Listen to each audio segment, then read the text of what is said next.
दोस्तों, दीपावली का त्योहार भारत में सबसे बड़ा और सबसे चमकीला त्योहार है।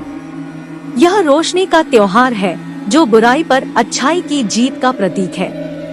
इस साल दीपावली की रात कुछ अलग होने वाली थी। दीपावली की रात गांव के लोग घरों को दियों से सजा रहे थे। बच्चे पटाखे छोड़ रहे थे और हवा खुशियों से भर गई थी। लेकिन एक घर में कुछ अजीब सा हो रहा था। रामू नाम का एक छोटा लड़का अपने घर में अकेला था। उसके माता पिता शाम को रिश्तेदारों के घर गए थे और उसे अकेला छोड़ दिया था। रामू को अकेले रहने से डर लगता था, लेकिन उसने सोचा कि वह ठीक रहेगा। रात में रामू को कुछ अजीब आवाजें सुनाई देने लगी। वह उठा और घर के अंदर घूमने लगा। उसने देखा कि उसके घर में एक छोटा सा भूत घूम रहा है। भूत सफेद कपड़े पहने हुए था और उसके चेहरे पर एक बुरी मुस्कान थी। रामू बहुत डर गया। वह भागकर अपने कमरे में घुस गया और दरवाजा बंद कर दिया। उसने अपने माता पिता को फोन किया, लेकिन उनकी कॉल नहीं हुई। रामू को लगा कि वह फंस गया है।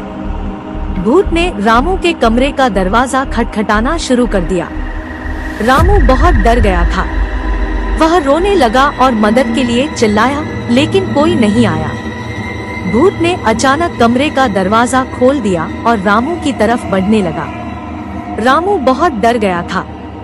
उसने अपनी आंखें बंद कर ली और सोचा कि वह मर जाएगा। लेकिन तब रामू ने कुछ सुना। यह उसकी माँ की आवाज थी। उसकी माँ उसे बता रही थी कि वह डरे नहीं और वह उसके साथ आ जाए। रामू ने अपनी आंखें खोली और देखा कि उसकी माँ और पिताजी भूत से लड़ रहे हैं। भूत बहुत ताकतवर था, लेकिन रामू के माता पिता उससे भी ज्यादा ताकतवर थे। आखिरकार रामू के माता पिता भूत को हराने में सफल रहे। भूत गायब हो गया और रामू के माता पिता उसे गले लगाकर रोने लगे। रामू बहुत खुश था कि वह सुरक्षित था। उसने अपनी माँ और पिताजी को बताया कि उसने क्या देखा था और वे उसे विश्वास करने लगे। दीपावली की रात बहुत ही खौफनाक रात थी, लेकिन रामू और उसके माता पिता जानते थे कि वे हमेशा एक साथ रहेंगे और कोई भी उन्हें अलग नहीं कर सकता।